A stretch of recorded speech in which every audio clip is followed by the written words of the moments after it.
정체성을 알아가기 시작합니다. 여러분, 목사님 잠깐만 볼까요? 내가 왜 예배해야 되는지, 왜 교회 다녀야 되고, 왜 우리 교회에서 이렇게 얘기하는 것처럼 왜 말씀으로 가까이 나아가야 하는지, 이게 여러분 왜 내가 깨달아지지 않냐면 내가 누구인지, 그리고 내가 어떤 정체성을 갖고 있는지 아직 잘 모르기 때문에 예배해야 될 이유를 모르겠는 거예요.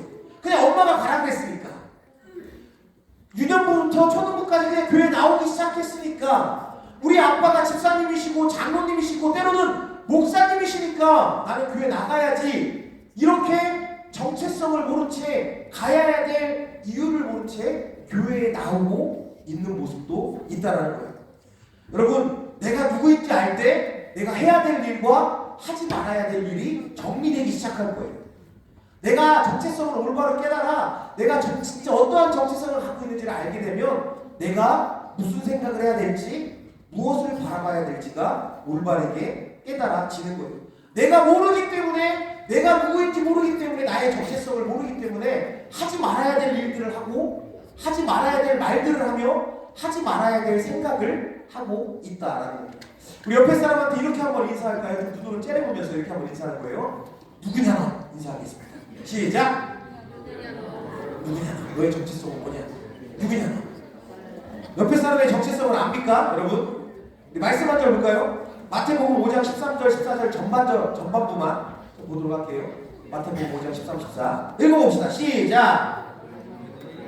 다시 한번 시작! 여기까지. 그리고 14절 시작! 자, 하나님께서 말씀을 통해서 저와 여러분의 정체성을 말씀해 주시는데, 첫 번째, 너희는 뭐라고요?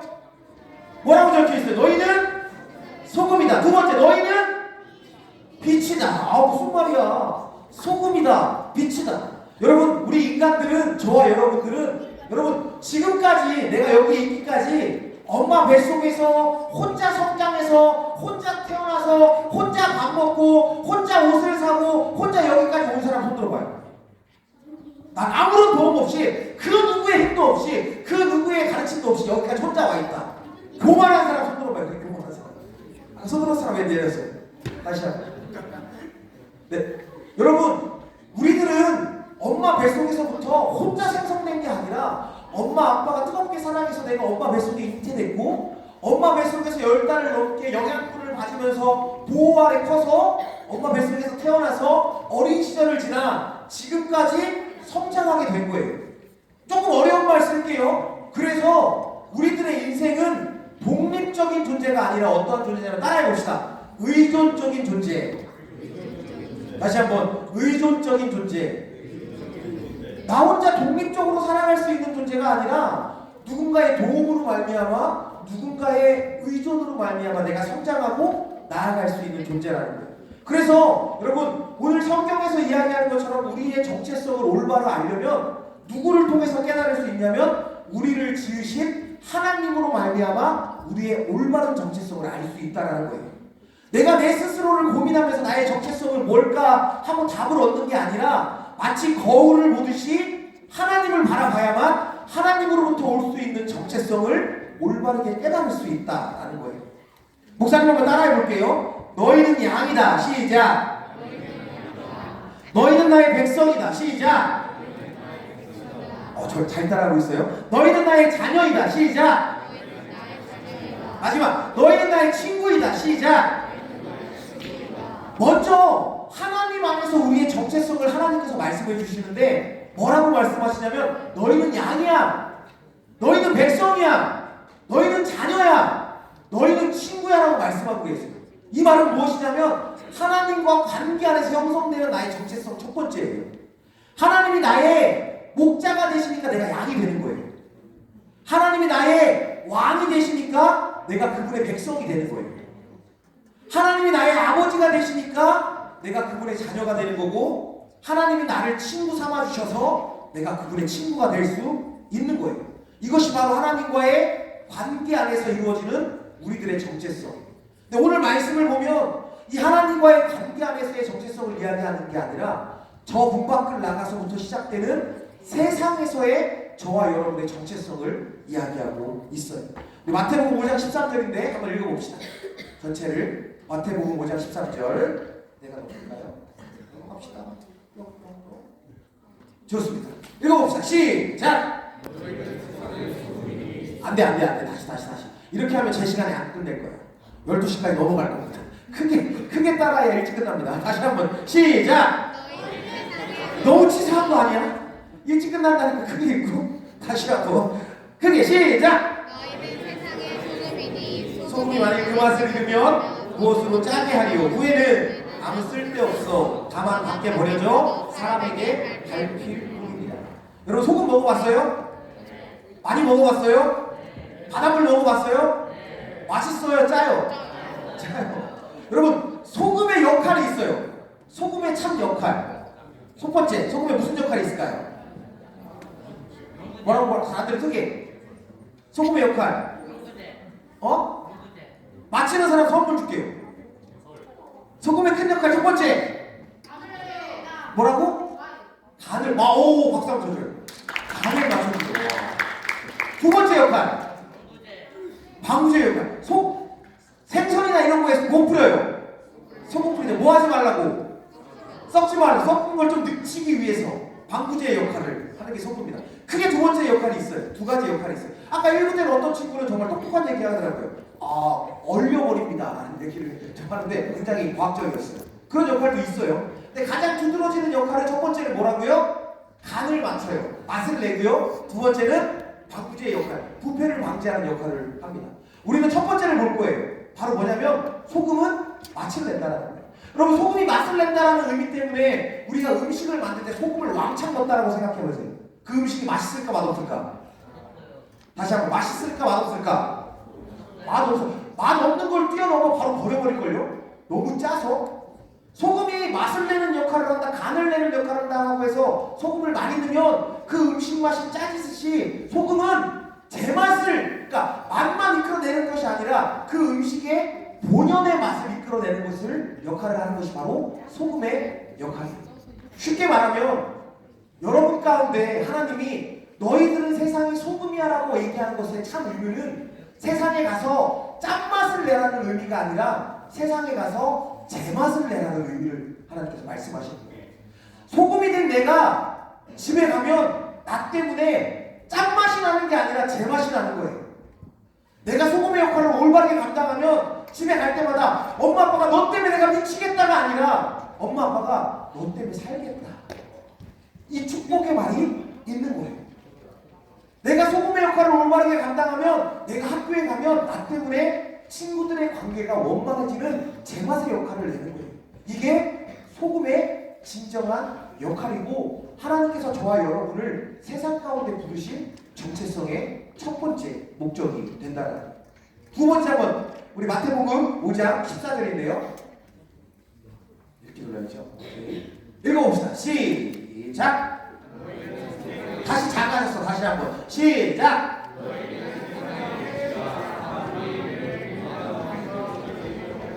아멘. 첫 번째 저와 여러분의 정체성 뭐라고 말씀하셨죠? 너희는 세상의 소금이다. 짠맛을 내는 소금이다?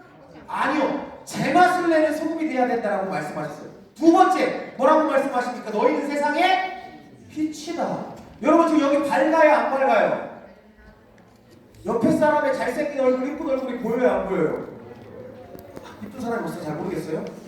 잘 보이죠? 뭐 때문에 잘 보입니까? 빛이 비춰지고 있어요. 빛을 뭐가 머금고 있어요? 전부가 빛을 담아내고 있죠.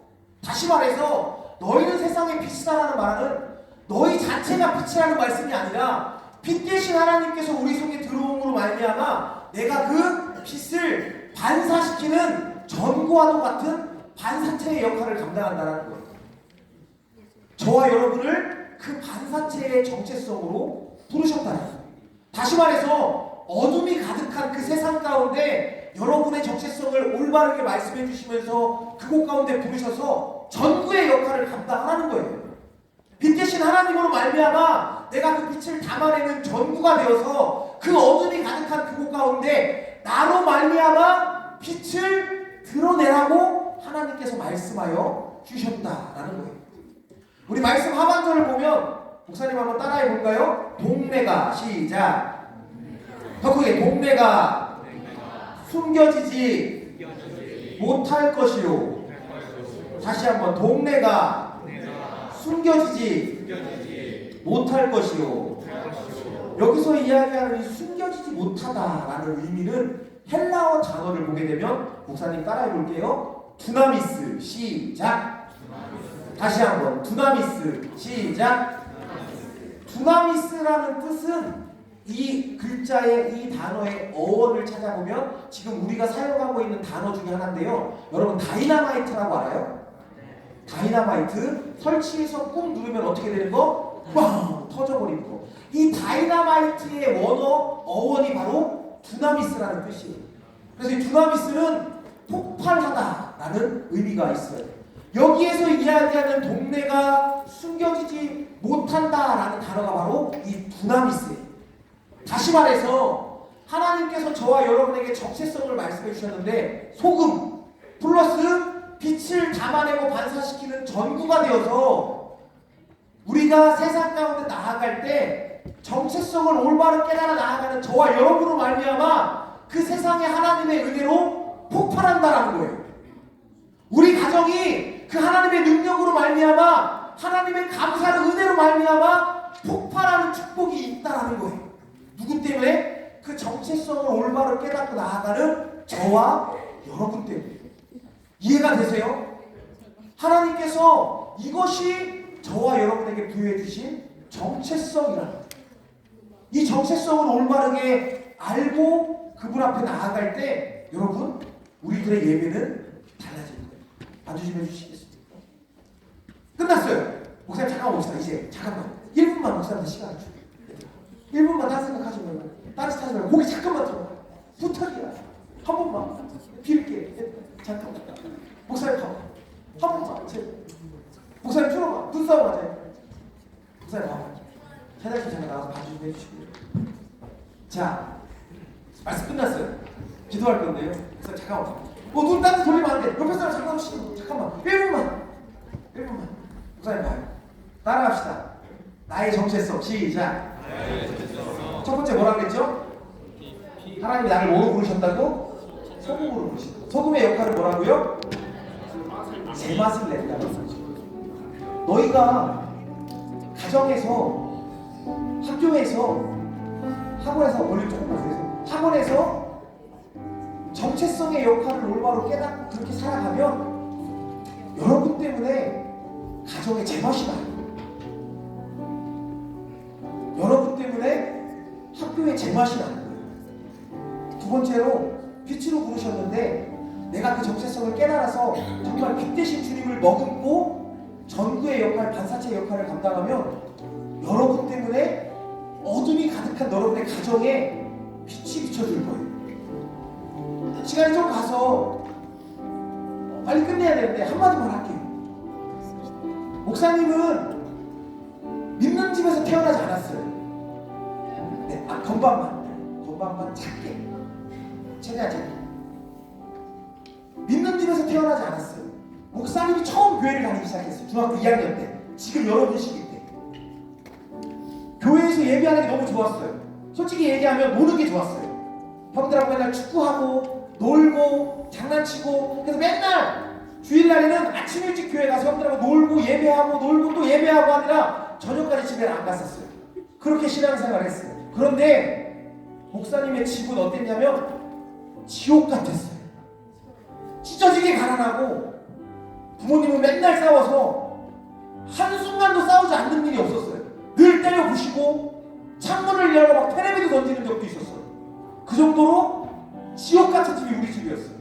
그런데 결과로만 말씀드리면 목사님이 빛 대신 주님을 알아.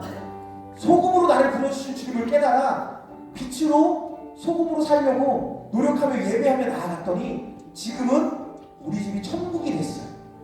믿지 않는 어머니 아버지가 교회를 다니기 시작했고요. 우리 가정이 제사 드리는 가정에서 지금은 명절 때마다 예배 드리는 가정으로 바뀌었어요. 물론 지금 여러분들 중에 우리 지금도 예배드려요. 우리 엄마 아빠는 장로님 집사님이에요 해서 이 감동을 모를 수는 있어요. 그런데 꼭 가정에서 제한된 것이 아니라 여러분 학교에서 여러분 친구들 관계에서 여러분이 빛으로 소금으로 살아가면 그곳 가운데 제맛이 나고 어둠이 사라지는 은혜가 있다는 거예요. 사랑하는 여러분, 오늘 왜 예배하러 왔습니까? 옆에 사람한테 한번 물어봐요. 너 오늘 왜 왔니? 한번 물어봐. 오늘 왜 왔니? 냉정하게 얘기할게요. 혹시라도 오늘 예배 온 너희들이, 여러분들이 지난주에도 예배했으니까 또 예배해야지라는 마음으로 왔다면, 엄마 아빠가 집사님이고 장로님이고 목사님이어서 너 교회 안 가면 죽어라고 해서 협박 때문에 왔건, 어렸을 때부터 나는 그냥 교회 다녔던 사람이니까 습관처럼 교회 왔던, 하나님을 사모해서 온 게 아니라 이 나머지 때문에 교회 왔다면, 여러분 목사님 냉정하게 얘기하면 여러분 오늘 정말 생산력 없는 활동을 하고 있는 거예요. 하나님을 만나러 교회에 온 게 아니라면 그것보다 그 어떤 것보다 의미 없는 모습이 사실은 이 모습이 될 수 있다는 거예요. 하나님이 여러분을 왜 부르셨냐면 빛으로 소금으로 그 정체성을 보여주시면서 내 힘으로는 그것을 감당할 수 없으니 예배하며 은혜를 통해 나의 신앙을 키워나가 그렇게 세상 가운데 살아가라고 여러분을 예배의 자리로 부르신 줄 믿습니다. 그래서 예배하는 거예요. 하나님이 아니고서는 저는 빛으로 소금으로 살아갈 수 없습니다를 알기 때문에 주님의 은혜가 필요합니다. 하나님의 말씀이 필요합니다. 그래서 이 귀한 시간 이 자리에 나와서 짧지만 하나님을 예배하는 거예요. 그분을 의지하기 위해서, 그분을 사랑하기 때문에. 사랑하는 중등 친구들, 오늘 한 번의 예배가 우리의 인생을 완전히 바꿀 수는 없지만 여러분이 드리는 예배의 자리를 통해 하나님께서는 계속 일하실 것이고 여러분 마음속에 말씀하여 주셔서 빛 대신 정체성이 소금이 되는 그것을 깨달아 세상 가운데 제맛을 내며 어둠을 밝히는 귀한 삶이 될 줄 믿습니다. 그렇게 살아가는 사랑하는 중등 친구들 되기를 주님의 이름으로 간절히 축복합니다.